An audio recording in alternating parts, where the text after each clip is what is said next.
Hello and welcome to Froggity Frog Crochet and this stitch guide on how to crochet the houndstooth stitch.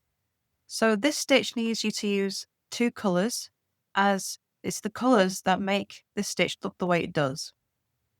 So to start this stitch you're going to need a foundation chain in multiples of 2 plus 1 plus 2 for your turning chain. So the houndstooth stitch. So I put a stitch marker in my first stitch of the row because I want my turning chain to count as the first stitch. And then in the fourth chain from my hook, I'm going to make a single crochet. Okay, so that turning chain counts as a double crochet, and then the single crochet is our second stitch. And then in the next chain, we're going to make a double crochet. So it's a nice, easy repeating pattern. So a double crochet, and then a single crochet in the next chain. In the next chain, a double crochet, and then a single crochet in the next chain. And you just keep going single crochet, double crochet, single crochet, double crochet, all the way to the end of the row. So it's a really nice, easy repeat. So then when you get to the end of the row, you're going to have a double crochet in the last stitch, but leave the last two loops of that double crochet on your hook and change colour. So the houndstooth gets its effect from having a different colour every row. So pull that colour through the last two loops of the double crochet, turn, chain one. So that chain one secures the stitch. And then make a single crochet in the first stitch of the row. So you need to alternate rows with this one. So if you finish one row with a double crochet, you start the next row with a single crochet. Now you are going to be changing colours every row, which means that you can't carry the yarn. So you do have to cut off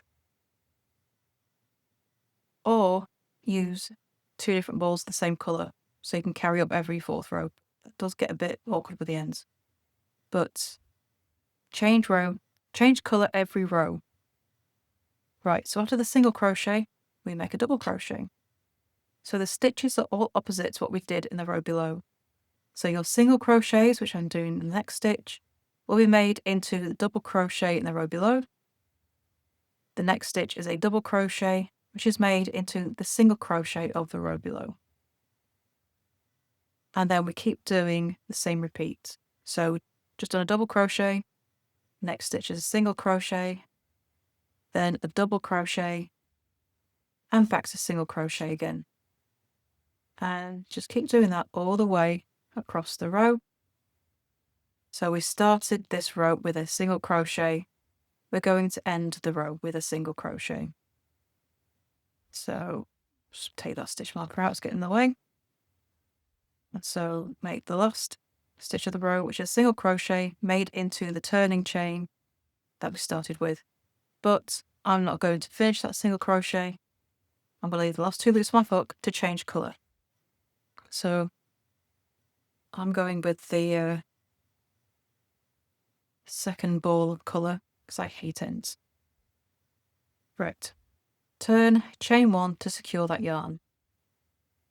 Then make a double crochet turning chain to start this row.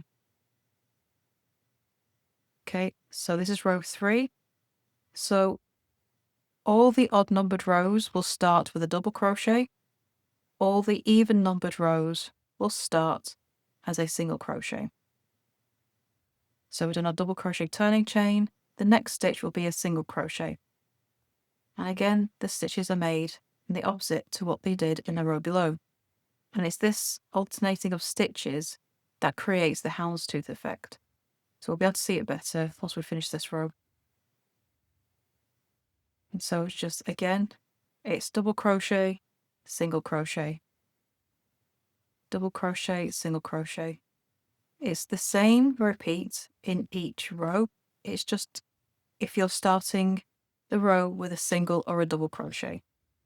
So row 3, we started with a double crochet, so we're ending the row on a double crochet.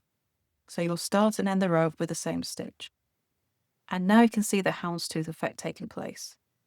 So there's the long tooth and the little short tooth after it. So the effect comes through not through the pattern, but by the colour changes. So the houndstooth, you must use at least 2 colours to get that effect. So to carry on the houndstooth stitch, you're going to be repeating rows 2 and 3, and you change colour every row. So there is your stitch guide on how to crochet the houndstooth stitch. So I'd love to see what you make with this pretty stitch. Please do come and show us over in our Facebook group, Froggity Frogs Ribs and Stitch. And don't forget to subscribe to this channel as well for more crochet stitches, free crochet patterns, and guides on different crochet techniques as well. So thank you for watching, and please do let me know what you thought of this tutorial and if it was useful for you. And I'd love to hear from you in the comments. So thank you for watching, and I shall see you next time for the next video. Bye for now.